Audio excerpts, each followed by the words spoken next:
আসসালামু আলাইকুম। আপনাদের সবাইকে কোহিনুর কুইজিনে স্বাগতম। আপনারা সবাই কেমন আছেন? আশা করি ভালো আছেন। আমরাও সবাই ভালো আছি। আজকে আপনাদের সাথে নতুন একটি রেসিপি শেয়ার করব। আশা করি সবার ভালো লাগবে। আজকের রেসিপিটি হলো পটল আলু দিয়ে ডিমের কারি। আপনারা সবাই দেখতে থাকুন, আমার সাথে থাকুন। আমি আলু পটল দিয়ে ডিমের কারি রান্নার জন্য তেল দিয়ে দিলাম।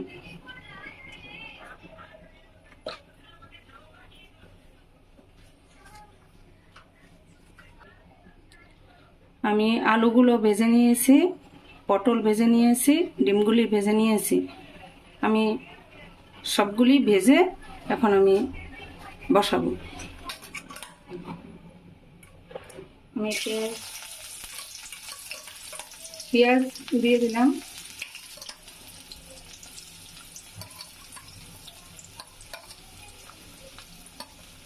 কাঁচামরিচ, পেঁয়াজ কাঁচামরিচ দিয়ে দিলাম তেলে।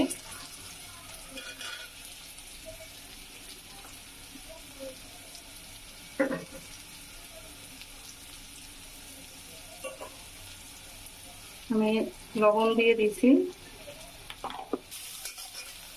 পেঁয়াজ কাঁচামরিচ লবণ দিয়ে দিলাম। পেঁয়াজটা একটু নরম হলে আমি আদা রসুন দিয়ে দিলাম।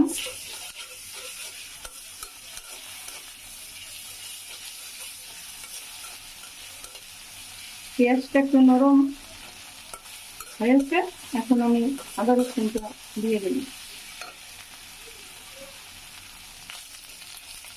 আমার আদা রসুনটার কাঁচা গন্ধ চলে গেছে, ভাজাও হয়ে গেছে।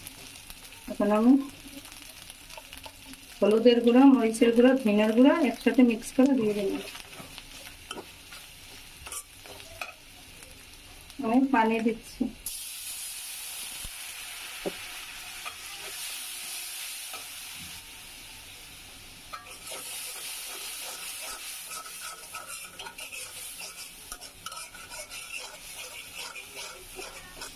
আমার মশলাটা কষানো হয়ে গেছে। এখন আমি ডিম ভাজা, পটল ভাজা, আলু ভাজা সবগুলি দিয়ে দেবো একসাথে দিয়ে আমি একটু নাড়াচাড়া করে দিচ্ছি। ভালোভাবে মশলাটা একটু হোক, কষানো হোক পটলের সাথে।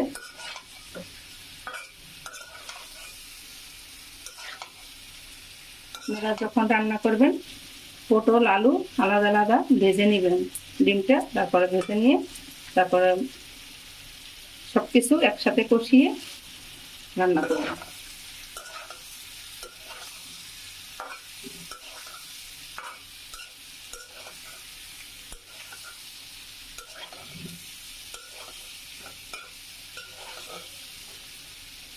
এই রেসিপিটা এইভাবে রান্না করলে খুব টেস্টি হয়, খুব ভালো লাগে খেতে।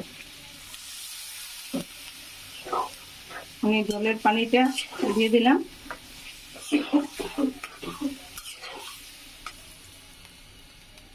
আমার জলের পানিটা আমি দিয়ে দিলাম।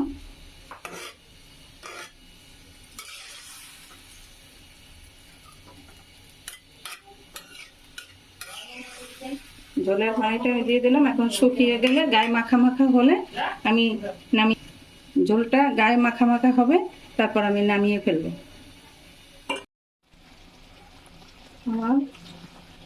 আমার ডিমের কারিটা গা মাখা হয়ে গেছে। এখন আমি ধনিয়া পাতা দিয়ে দিলাম।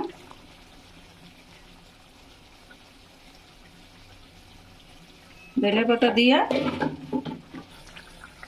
আমি 1 মিনিট ঢেকে রাখবো।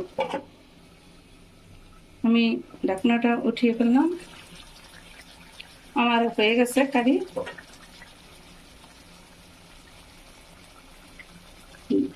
পটল আলু দিয়ে ডিমের কারি হয়ে গেছে। এখন আমি বন্ধ করে দিচ্ছি চুলা, পরিবেশন করে দেখাচ্ছি আপনাদের। আজকে আমার আলু পটল দিয়ে ডিমের কারিটা রেসিপিটা কেমন লাগলো কমেন্টের মাধ্যমে জানাবেন। আপনাদের যদি আমার ভিডিওটি ভালো লাগে শেয়ার করবেন, লাইক করবেন, আমার চ্যানেলটি সাবস্ক্রাইব করে পাশে থাকবেন।